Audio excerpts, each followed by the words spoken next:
has come to our attention that most of the theaters here in Manila have been infiltrated by elements opposing the Japanese Imperial Army. Wala po kong alam dyan, sir. Ngunit, kilala ko naman po lahat ng mga nagtatrabaho sa aking kumpanya. Lahat naman po sila ay mapagkakatiwalaan. Tira hindi nyo kirararahat ng tao ninyo. Pagkat may nakarap kaming impormasyon na may espiya dito.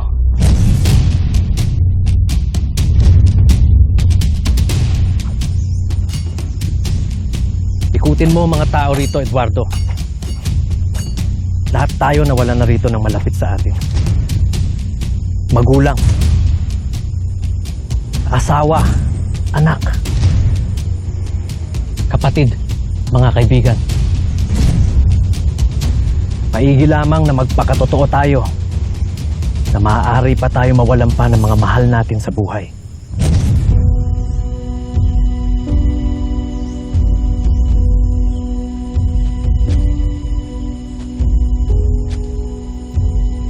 Kung sakaling wala na nga si Teresita, lalaban pa rin ako.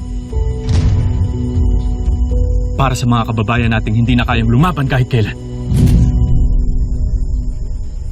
Kaya wag mo nang alisin ang kakaunting pag-asa na meron ako ngayon. Dahil alam ko at naniniwala ako na buhay pa si Teresita. At hahanapin natin siya. Maging ang mga babaeng gaya niya para palayain sa kamay ng mga animal.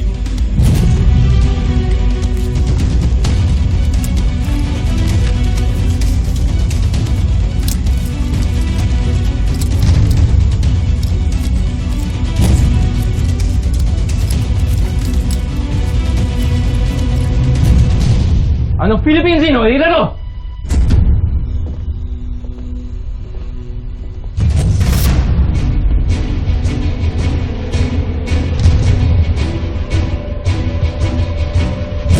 Ano ito?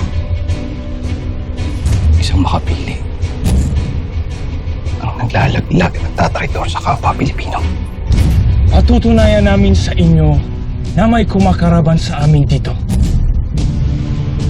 At ituturo siya ng taong ito.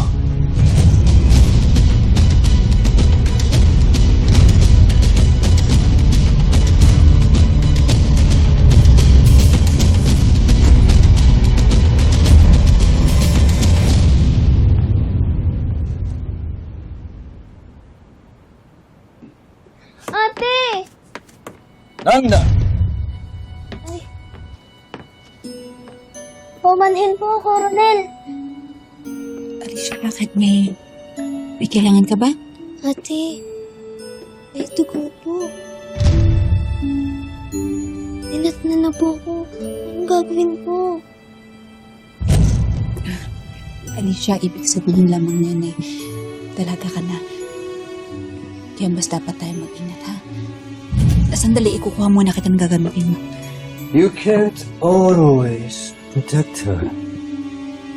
Eventually, she needs to serve a purpose. Why she was brought here.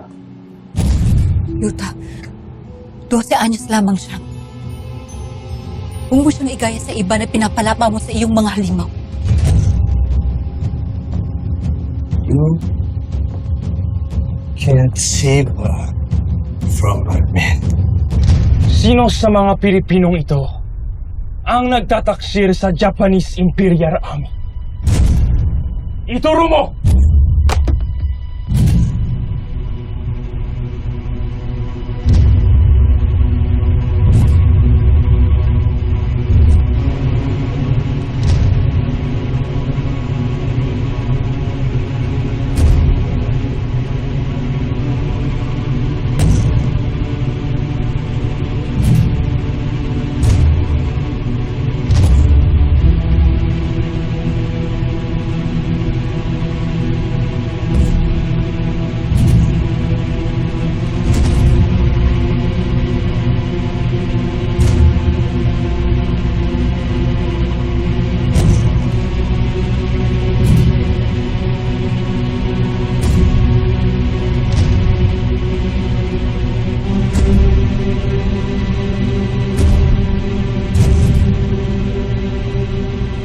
she the one? Is she the traitor?